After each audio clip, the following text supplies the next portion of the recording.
ताकत इधर आओ। ठीक है,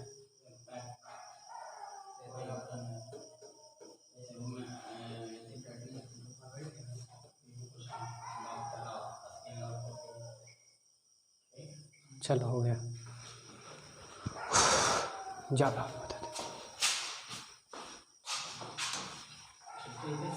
बहुत अच्छा रहा।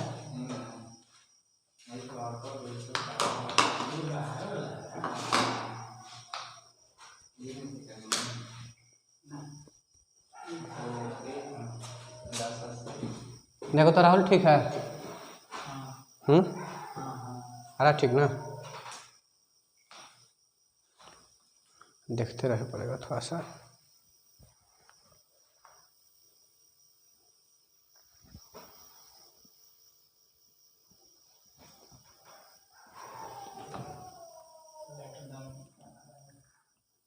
ठीक है ना गुड्डू?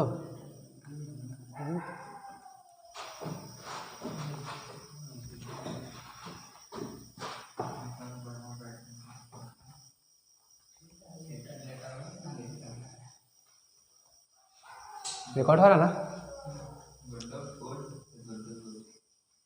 गुड्डू रिकॉर्ड कैले ना हमारे साथ मिल के, इसीलिए सब जान रहे हैं ना।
देखो तो छोटू, आज हम लोग थेल्स थ्योरम को प्रूफ करने जा रहे हैं। क्लास 10th का ज्योमेट्री का सिमिलरिटी टॉपिक में है ये। तो हम लोग आज प्रूफ करने जा रहे हैं थेल्स थ्योरम को। थेल्स थ्योरम का स्टेटमेंट क्या है पहले समझ लेते हैं, ठीक है। चल देखो तो इधर पहले क्या कर रहा है कि if a line is drawn, मतलब एक लाइन है ड्रॉन किया जा रहा है parallel to one side of a triangle, ठीक है, parallel to one side of a triangle to intersect the other two sides are divided in the same ratio। देखो एक स्टेटमेंट है, पढ़ दिए लेकिन समझ में नहीं आएगा तो हम समझाने की कोशिश करते हैं। जैसे मान के चलो कि एक ट्रायंगल दिया हुआ है, ठीक है, चल ए बी सी, ठीक है। अब सोच के देखो, मान लीजिए हम इसको फर्स्ट मान लेते हैं साइड, इसको सेकेंड साइड और इसको थर्ड साइड मान लेते हैं, ठीक है। अब इसमें क्वेश्चन क्या कर रहा है कि if a line is drawn parallel to one side, मतलब कोई एक साइड की अगर लाइन हम पैरेलल खींचते हैं, सपोज दैट मेरा ये साइड है BC, BC के पैरेलल हम एक लाइन खींचे, उस लाइन का हम नाम दे देते हैं D। ठीक है, फिर से समझ लेते हैं। हमारे पास ट्रायंगल के कितने साइड है? 3। इसको नाम दे देते हैं, सपोज दैट एज्यूम कर लेते हैं कि फर्स्ट साइड, सेकंड साइड और या थर्ड साइड। तो मतलब किसी एक साइड के, ठीक है, किसी एक साइड के पैरेलल एक लाइन खींचते हैं, खींच दिए, बहुत अच्छा बात। तो कह रहा है कि intersect the other two side, तो बता इसके पैरेलल खींचे तो बच गया कौन? यह और यह। तो कह रहा है कि ये दोनों साइड को जिस पॉइंट पे इंटरसेक्ट करेगा ना, बात को समझना है, जिस पॉइंट पे इंटरसेक्ट करेगा तो उसका रेशियो सेम होगा। उसका रेशियो सेम कहने का मतलब क्या है कि AD/DB, फिर से AD/DB इज इक्वल टू कितना? AE/AC। यानी हमको क्या प्रूफ करना है कि भाई अगर D पैरेलल है BC के, सिंपल सा बोले तो गिवन क्या है हमारा? वेट। गिवन हमारा क्या है कि D जो है, D जो पैरेलल है, किसके पैरेलल है? BC के। यानी ये हमारा दिया हुआ है कि D जो है BC के पैरेलल है। तो प्रूफ क्या करना है हमको?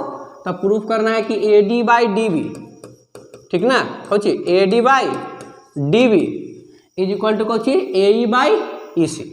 यानी हमको ये प्रूफ करना है AE/EC। बात समझ में आ गया?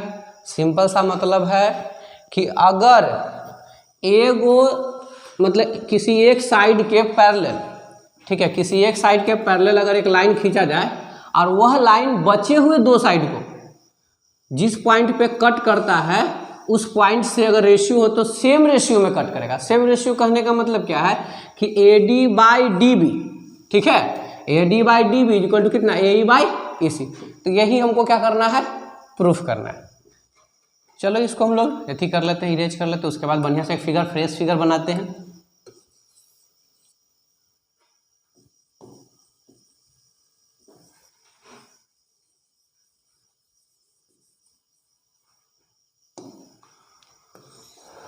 देखो तो एक ट्रायंगल हम लोग बना लेते हैं बढ़िया सा।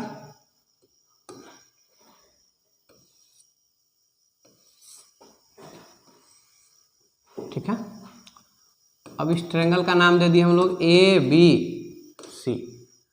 उसमें हम लोग ये दिखा देंगे कि D जो है ना, ये D जो है वो पैरेलल है BC के।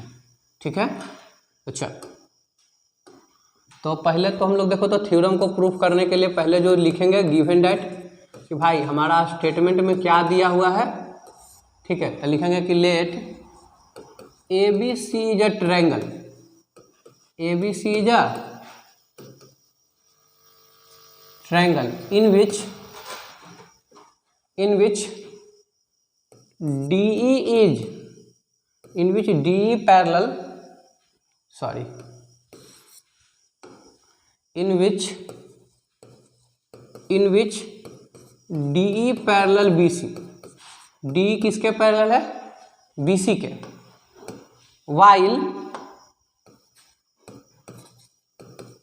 while D lies on AB, while E lies on AC, while D lies on AB and E lies on AC। ठीक है, ये बात। अब ये हमको फिर से समझा देते हैं। करना क्या है कि ABC एक ट्रायंगल ले लिए, उसमें DE जो है पैरेलल है, किसके पैरेलल है छोटू? BC के। तो प्रूफ करना है हमें कि ये AD/DB is equal to AE/EC। तो हमें क्या प्रूफ करना है? टू प्रूफ, हमें प्रूफ क्या करना है? तो हमें प्रूफ करना है कौन सी कि AD/DB, ठीक है, और AE/EC, AE/EC। चलो थोड़ा सा और हम लोग बात करते हैं, मतलब तोड़ के। ठीक है, तोड़ के कहने का मतलब क्या है कि AD/DB मतलब तोड़ देते हैं ऊपर वाला नीचे वाला को, और फिर कुछ AE/EC। यही बात हमें प्रूफ करना है। ठीक है, चलो अब आगे बढ़ते हैं।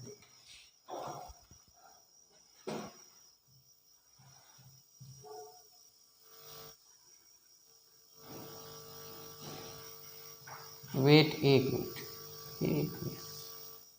चलो तो देखो, तो पहले एक हम ट्रायंगल बना लेते हैं। जो अभी फिगर, जो पीछे मेरा फिगर था, उस फिगर को फिर से बना लेते हैं। क्या है भाई कि हमारा एक ट्रायंगल है। कौन है ट्रायंगल भाई? तो ABC एक ट्रायंगल है जिसमें DE क्या है? तो DE पैरेलल है। किसके पैरेलल है भाई? तो BC के पैरेलल है ना। तो DE पैरेलल है BC के। अब क्या करना है, हमें कुछ कंस्ट्रक्शन करना पड़ेगा इसमें, ठीक है। कुछ हमको कंस्ट्रक्शन करना पड़ेगा, कुछ कंस्ट्रक्शन करना पड़ेगा। देखो छोटू, कंस्ट्रक्शन क्या करते हैं, ठीक है। कुछ कंस्ट्रक्शन हमें करने पड़ेंगे जो कि करना है। देखो तो समझो, यहाँ से एक परपेंडिकुलर ड्रा करते हैं, ठीक है। इस परपेंडिकुलर का नाम दे देते हैं M। उसी तरीके से सेम इधर से परपेंडिकुलर ड्रा करते हैं और उसका नाम देते हैं N। यानी इस पॉइंट का नाम दे दिए N और इस पॉइंट का नाम दे दिए M, ठीक है। यानी कहने का मतलब क्या किए हैं कि DM परपेंडिकुलर है किस पे? AC पे। यानी कह सकते हैं कि we draw DM which is perpendicular to AC। और सेम इसी तरीके से ये भी लिख सकते हैं कि EN परपेंडिकुलर टू कोची AB। फिर क्या करेंगे, एक काम और करेंगे, ये दोनों को यहाँ से मैच कर देंगे, ठीक है। और जो भी कंस्ट्रक्शन में करेंगे वो ब्रेकिंग लाइन से दिखाना, ताकि इंडिकेट हो सके कि हाँ ये कंस्ट्रक्शन में हम लोग अपने मन से किए हैं, ठीक है। तो लिखेंगे कि DM perpendicular to AC and EN perpendicular to AB, ठीक है। फिर इसके बाद इसी में लिखेंगे वी ज्वाइन, ठीक है, we join B to E, we join B to E, ठीक है, B टू E एंड देखो B to E and C to D। इतना बात लिखेंगे, बस ज़्यादा नहीं, कंस्ट्रक्शन में छोटा सा बात लिखेंगे कि we join B to E and C to D, ये बात। अब देखो हम लोग प्रूफ पे चलेंगे, ठीक है।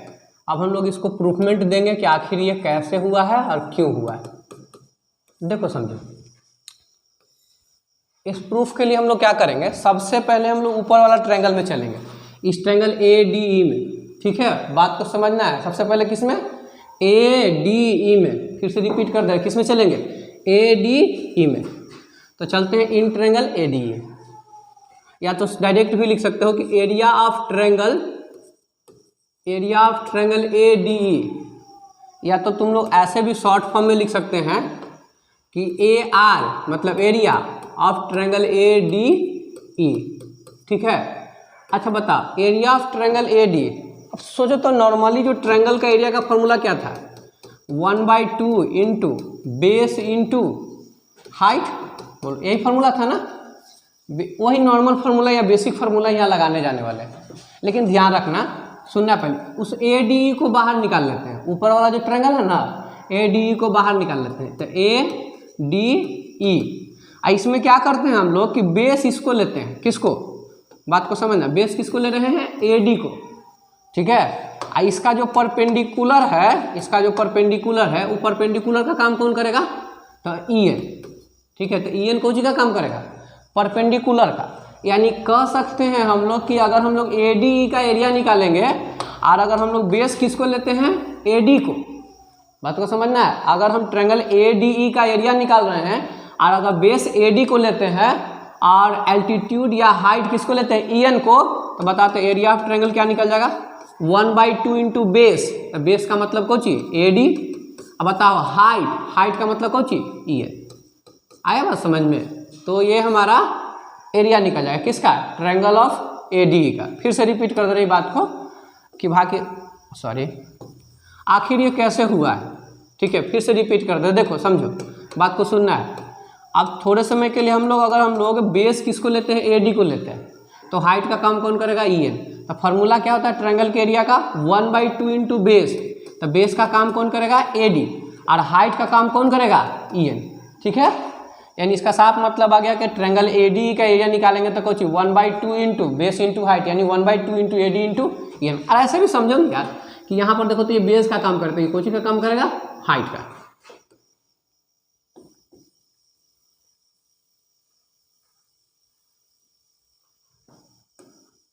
तो देखो तो 1/2 इंटू बेस, तो बेस का काम कौन किया AD, और हाइट का काम कौन किया EN। इसको हम लोग दे देते हैं इक्वेशन फर्स्ट, इसको इक्वेशन फर्स्ट नाम दे देते हैं, ठीक है। चल फिर हम लोग निकालेंगे एंड एरिया ऑफ ट्रायंगल। देखो छोटू, अब हम लोग किसका एरिया निकालने जा रहे हैं, इसका BDE, नीचे वाला का। फिर से समझ लो, फिर से इंडिकेट कर दे रहे हैं कि हम लोग किसका एरिया निकालने जा रहे हैं, ये पार्ट का, ठीक है। इस पार्ट का हम लोग एरिया निकालने जा रहे हैं BDE का। तो एरिया ऑफ ट्रायंगल BDE, ठीक है, इसका भी वही लगाएंगे 1/2 इंटू बेस इंटू हाइट। सबसे पहले इस फिगर को बाहर निकाल लेते हैं। देखो तो बाहर निकालते हैं कैसा होता है, इसको बाहर निकालो तो फिगर को, तो बाहर निकालेंगे तो फिगर कुछ इस तरीके से दिखेगा, दिखेगा। चलो आराम से कर लेते हैं, हड़बड़ाने की कोई बात नहीं है, ठीक है। BDE हुआ। अब इसमें हम लोग बेस BD को लेंगे, कोई दिक्कत नहीं है। एरिया ऑफ ट्रायंगल का फॉर्मूला क्या होता है, ट्रायंगल के एरिया का फॉर्मूला 1/2 इंटू बेस, तो बेस का काम कर लेगा भाई DB बोलो या BD बोलो, बात बराबर है, ठीक है। तो DB। अब हाइट कौन काम करेगा, हाइट तो है ही नहीं, दिख ही नहीं रहा है। तो देखो बताते हैं, एगो थ्योरी क्या है, एगो टॉपिक क्या है। यहाँ पर देखो ऑब्ट्यूज ट्रायंगल है, ऑब्ट्यूज एंगल ट्रायंगल है। समझते हैं कि हम लोग अगर ट्रायंगल का वेरिएशन हो, अगर ट्रायंगल चेंज करें तब उसमें कैसे हाइट निकालेंगे। तो देखो ट्रायंगल 3 तरीके का होता है, ऐसे एंगल के अकॉर्डिंग। पहले बात को समझो, यहाँ से अगर हम लोग थोड़े समय के लिए चलेंगे, एक तो पहले हो गया एक्यूट एंगल ट्रायंगल, मतलब सभ्य क्या है कि भाई 90 से कम, सॉरी, ठीक है। तो एक एक्यूट एंगल ट्रायंगल है, हाँ कौन सा ट्रायंगल है, तो एक तो भाई है एक्यूट एंगल ट्रायंगल। तो देखो एक्यूट एंगल ट्रायंगल में क्या होता है, हाइट उसका अंदर होता है। एक्यूट एंगल ट्रायंगल में हाइट कहाँ होता है, अंदर। और राइट एंगल ट्रायंगल में हाइट कहाँ होता है, उसके ठीक बाउंड्री पे। यानी हम लोग समझ में आ रहा है कि बाहर भागते जा रहा है, पहले अंदर में था, फिर बाउंड्री पे आ गया, आपकी बाउंड्री से बाहर भागेगा, एकदम भागेगा। तो देखो ये ऑब्ट्यूज एंगल ट्रायंगल है, इस कंडीशन में इसका हाइट कहाँ होगा, तो इसका हाइट बाहर भागेगा, कहाँ भागेगा, बाहर, और ये यहाँ पर आ जाएगा, ठीक है। यानी जब कभी भी ऑब्ट्यूज एंगल ट्रायंगल रहेगा तो वहाँ पर क्या करना है, बेस को आगे बढ़ाना है और वर्टेक्स से क्या डाल देना है, परपेंडिकुलर। वही परपेंडिकुलर पूरे ट्रायंगल का कोची का काम करेगा, हाइट का। फिर से रिपीट कर दे रहे बात, कोची बोलना चाहे हैं हम। देखो हम बोलना यही चाह रहे हैं कि एक्यूट एंगल ट्रायंगल में जो हाइट होता है अंदर होता है, राइट एंगल ट्रायंगल में हाइट उसके ठीक बाउंड्री पर होता है, और ऑब्ट्यूज एंगल ट्रायंगल में उसका हाइट कहाँ होता है, बाहर होता है। तो सोच के देखो, तो ये भी फिगर तो कुछ ऐसा ही है। तो जब ये भी फिगर कुछ ऐसा ही है तो इसके साथ भी वही तरीका अपनाया जाएगा। तो इस बेस को आगे बढ़ाएंगे, बढ़ा दिया, ठीक है। फिर क्या करेंगे, वर्टेक्स से क्या डालेंगे इस पर, परपेंडिकुलर। तो देखो फिगर में साफ वर्टेक्स से परपेंडिकुलर डाला गया, कौन, EN। इसका साफ मतलब है कि इस ट्रायंगल में हम लोग चलेंगे तो बेस का काम तो ये DB करेगा, लेकिन हाइट का काम कौन करेगा, EN करेगा। बस समझ में आया, हाइट का काम कौन करेगा, तो ये EN करेगा, ठीक है। कैसे, तो जब कभी भी ऑब्ट्यूज एंगल ट्रायंगल होता है तो बेस को आगे बढ़ाते हैं और वर्टेक्स से परपेंडिकुलर डालते हैं, तो जो परपेंडिकुलर मिलता है वही हाइट का काम करता है पूरे ट्रायंगल के लिए। तो यहाँ भी यही है, बेस को आगे बढ़ा, बेस को आगे बढ़ा, ठीक है, बढ़ा दिए, वर्टेक्स से परपेंडिकुलर डालें EN। यही परपेंडिकुलर जो EN है इस पूरे ट्रायंगल के लिए कोची का काम करेगा, हाइट का काम करेगा। बस समझ में आया, यानी इतना तो जरूर समझ में आ गया कि भाई ये जो है बेस का काम करेगा कौन, DB, लेकिन हाइट का काम कौन करेगा, हमारा EN ही करेगा। यानी हाइट का काम EN करेगा, ये EN। चल तो अब तो बात समझ में आ गया, क्लियर हो गया हमारा।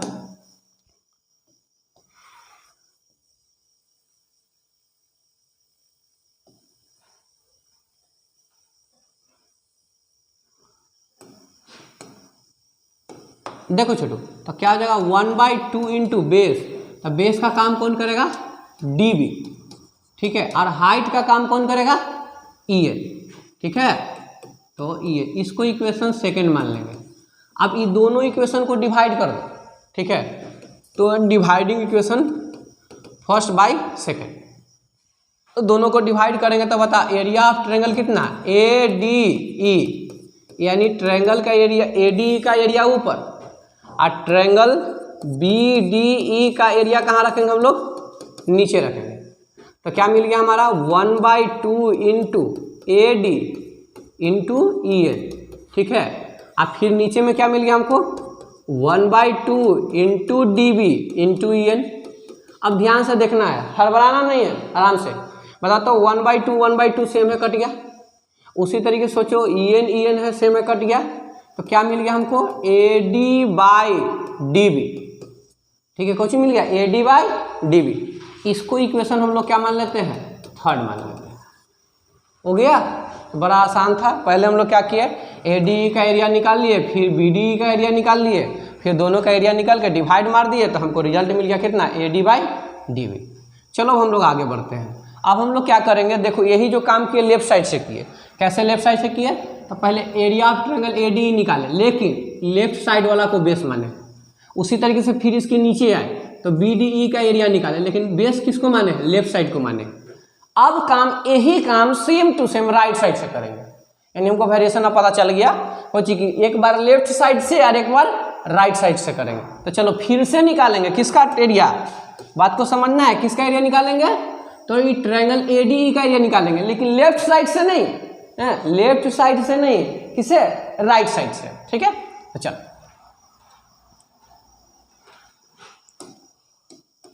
देखो पहले फिर से बना लेते हैं, क्योंकि बार बार फिर से तो उसको दिखाना मुश्किल है मेरे लिए।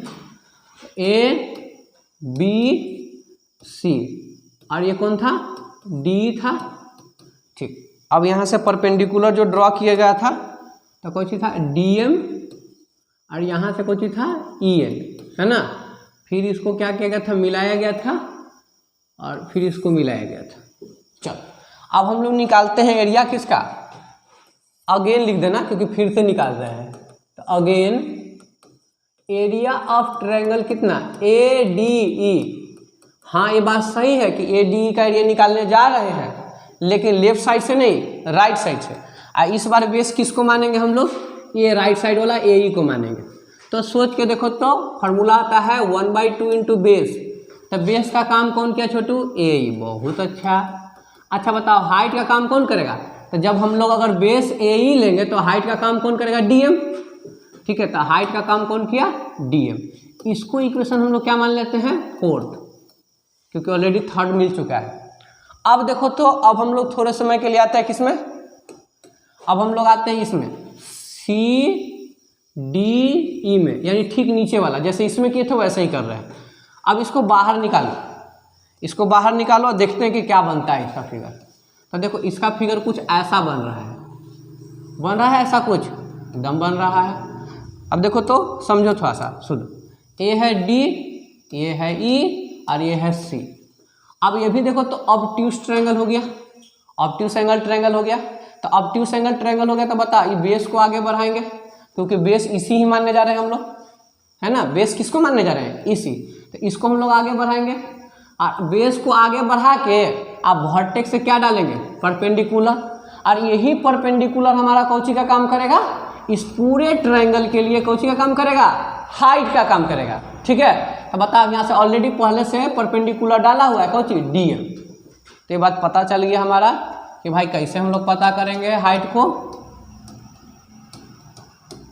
ठीक है, फिर से रिपीट कर दे रहे हैं। ठीक है कि भाई यहीं पर देखो फिगर में रिपीट कर दे रहे हैं हम लोग कि ये ट्रायंगल है CDE। बात को समझना है, कुछ CDE बेस किसको लिए है, EC को, है बेस EC को लिए है, ऑब्ट्यूज ट्रायंगल है। तो क्या करना है, बेस को आगे बढ़ाना है, वर्टेक्स इस पे परपेंडिकुलर डालना है, और यही परपेंडिकुलर कौन सी का काम करेगा, हाइट का काम करेगा। यानी हम लोग निकालने जा रहे हैं किसका, एरिया ऑफ ट्रायंगल, किसका, एरिया ऑफ ट्रायंगल CDE। तो CDE का एरिया निकालेंगे, तो CDE का एरिया तो 1/2, बेस का काम कौन सी, EC। वेरी गुड, बेस का काम EC, हाइट का काम कौन कर रहा है, DM। इसको इक्वेशन हम लोग फिफ्थ मान लिए। अब 4 को फिफ्थ से डिवाइड किए हैं। ठीक है, 4 को किससे डिवाइड किए हैं, फिफ्थ से डिवाइड किए हैं। तो बता एरिया ऑफ ट्रायंगल ADE, ठीक है, by area of triangle CDE। अब डिवाइड मारो छोटू, तो डिवाइड मारो तो 1/2 इंटू AE इंटू DM। यहाँ पर देखो तो 1/2 इंटू EC इंटू DM। अब सोच के देखो तो 1/2 1/2 कट जाएगा, DM DM कट जाएगा, तो बताओ क्या मिल जाएगा, AE/EC, AE/EC। इसको इक्वेशन हम लोग कितना मान लिए, 6। अब देखो तो सुनना है, देखो एक बात बताते हैं, एक थोड़ा सा यहाँ पर, बस यही लास्ट है टॉपिक। अब लास्ट स्टेज पर आ चुका है कुछ क्वेश्चन का आंसर, ठीक है। देखो करना क्या है, हम लोग थोड़े समय के लिए इस नीचे वाला पार्ट्स पे चलते हैं, इस पार्ट्स पे। यहाँ पर ध्यान से देखोगे तो 2 ट्रायंगल बन रहा है, कोई दूसरा कलर से इंडिकेट कर दे रहे हैं, चलो या तो फिर हाँ चलो, यहाँ ध्यान से देखोगे तो ये 2 ट्रायंगल बन रहा है, एक BDE बन रहा है, ठीक है, और एक इधर से CDE बन रहा है, ठीक है। ध्यान से देख लो, एक रेड से दिखाए हैं और एक वाइट से दिखाए हैं, फिर से रिपीट कर दे रहे हैं। 2 ट्रायंगल बन रहा है, एक BDE, देखो BDE इधर से बन रहा है, और एक बन रहा है ये वाला, देखो रेड से दिखाते हैं CDE। इन दोनों में देखना ध्यान से कि दोनों का बेस D है। इसको थोड़ा सा बाहर निकालते हैं, चलो बाहर निकालते हैं, सॉरी, इसको बाहर निकालने की कोशिश करते हैं। देखो ये जो है ये हमारा D है, ठीक, और ये कुछ है, हाँ, तो ये हमारा DE है। अब क्या है कि यहाँ से B और यहाँ से C, चल इसको मिला दिए, मैच कर दिए। अब यहाँ से 2 ट्रायंगल हमारा बन रहा है। एक ट्रायंगल कौन सा बन रहा है भाई, तो एक ट्रायंगल हमारा बन रहा है कि भाई BDE बन रहा है, ठीक है। एक ट्रायंगल क्या बन रहा है हमारा कि CDE बन रहा है। दोनों में कॉमन पॉइंट कौन है, कॉमन बात क्या है, तो कॉमन बात यह है कि D क्या है, दोनों में सेम है, जो बेस का काम कर रहा है, ठीक है। यानी इसका भी बेस एक, तो इस थोड़े समय के लिए जूम करो, इसका भी थोड़े समय के लिए मैं जूम करते हैं कि जो BDE ट्रायंगल जो है, कौन BDE, इसका भी बेस DE मान लेते हैं, और उधर से उसको भी चलो, उधर से उसको भी CDE, तो दोनों का बेस क्या है, DE है। अब दोनों का बेस DE है, ये लाइन पैरेलल है, सोचो D जो है किसके पैरेलल है, BC के, ऑलरेडी क्वेश्चन में कह दिया था। तो हम लोग क्लास 9th में पढ़े थे, कुछ ऐसे पढ़े थे, देखो समझो, ऐसे हम लोग क्लास 9th में पढ़े थे कि 2 लाइन पैरेलल है, उस पे 2 लाइन पैरेलल है, हम लोग इस तरीके से पढ़े थे 9th क्लास में, हड़बड़ाना नहीं, आराम से, ठीक है, कि अगर 2 लाइन पैरेलल है और इस पे 2 ट्रायंगल कुछ इस तरीके से, ठीक है, जैसे मान के चलो कि ABCD, तो बताओ यहाँ पर 2 ट्रायंगल, एक ट्रायंगल ACD हो गया, ठीक है, एक ट्रायंगल इधर से BCD हो गया। दोनों में क्या है, तो बेस CD है, और ये दोनों का दोनों लाइन, ऊपर वाला और नीचे वाला पैरेलल है। तो जब कभी भी ऐसा हो कि 2 ट्रायंगल हो, दोनों सेम बेस पे हो और दोनों सेम पैरेलल्स के बीच में हो, तो दोनों का एरिया सेम हो। यानी इस कंडीशन में हम लोग कह सकते हैं कि एरिया ऑफ ट्रायंगल ADE, यानी ADE का जो एरिया होगा वो किसके एरिया होगा, एरिया ऑफ ट्रायंगल BCD के। यानी बात को ये समझना है कि अगर 2 ट्रायंगल सेम बेस और सेम पैरेलल्स के बीच में हो, फिर से क्या, 2 triangle same base same parallel के बीच में हो, तो दोनों का एरिया क्या होगा, सेम होगा, ठीक है। चल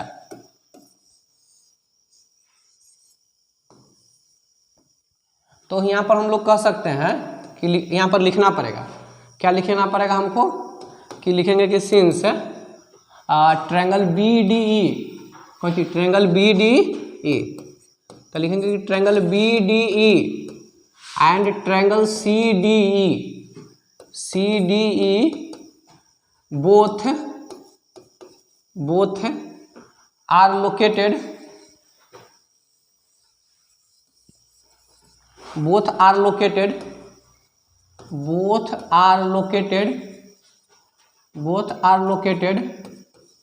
on the same base and between same parallels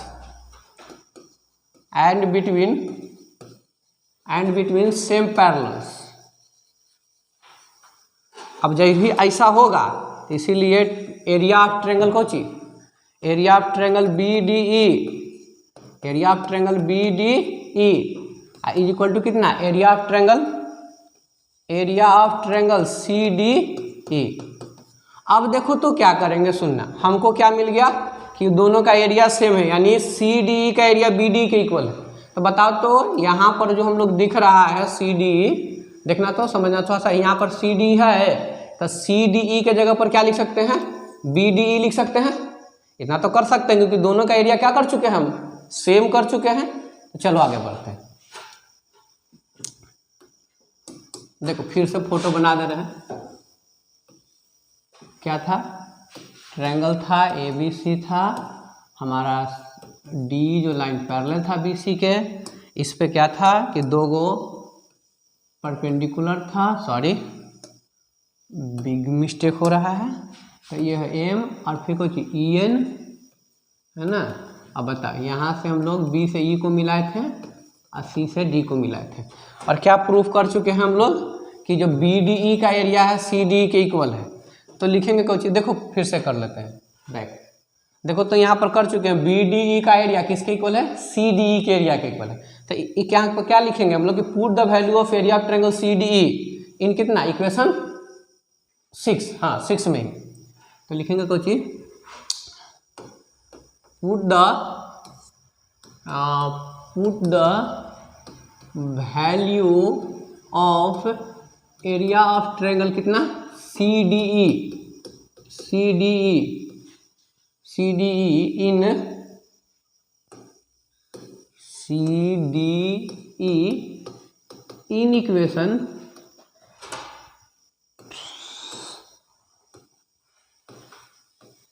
in equation कहाँ पर जो, इन इक्वेशन 6, यानी 6 में हम लोग रखने जा रहे हैं। तो बताओ तो 6 में क्या था, सुनना, देखो समझो बैक कर दे रहे हैं। तो 6 में क्या है equation, area of triangle ADE, नीचे है CDE, तो CDE के जगह पर क्या लिखेंगे, BDE। चलो तो हम लोग क्या करेंगे, एरिया ऑफ ट्रायंगल ADE ऊपर में, ठीक है, और नीचे में कोई चीज CDE के जगह पर क्या लिखेंगे, तो एरिया ऑफ ट्रायंगल BDE। तो इस तरीके से हमको, अच्छा बताओ क्या था, राइट साइड में क्या था, AE/EC, तो वो राइट साइड में लिखा जाएगा कौन चीज, AE/EC। इसको हम लोग इक्वेशन कितना मान लेंगे, 7, ठीक है। अब देखो हम लोग को दो चीज़ों पर ध्यान देना है, एक इक्वेशन 3 पर ध्यान देना है और एक इक्वेशन हमको 7 पे ध्यान देना है। तो देखो 7 के LHS पे ध्यान देना बाबू, ठीक है। LHS में क्या, ऊपर ADE नीचे BDE, क्या चेक करते हैं 3 में भी कुछ ऐसा है, चलो चेक करते हैं, पेज को पीछे कर लेते हैं। देखो बाबू समझो, हम लोग देखो तो ADE और BDE, ऊपर में भी ADE और नीचे में भी BDE, कहाँ पर, इक्वेशन 3 में। तो इक्वेशन 3 को देखो, ठीक है, और इक्वेशन 7 के देखो, ठीक है। तो दोनों में LHS इक्वल है, यानी कह सकते हैं, हम तुमको बता देते हैं यहीं पर हम तुमको बताते हैं कि हुआ क्या है। इक्वेशन 3 में क्या आया है, सुनना पहले।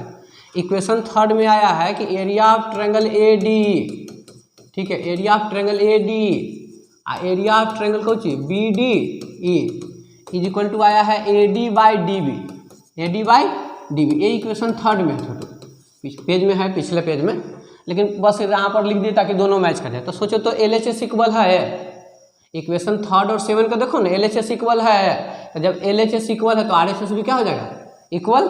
यानी हम लोग लिख सकते हैं कि फ्रॉम इक्वेशन कहाँ से, फ्रॉम इक्वेशन 3 एंड 7।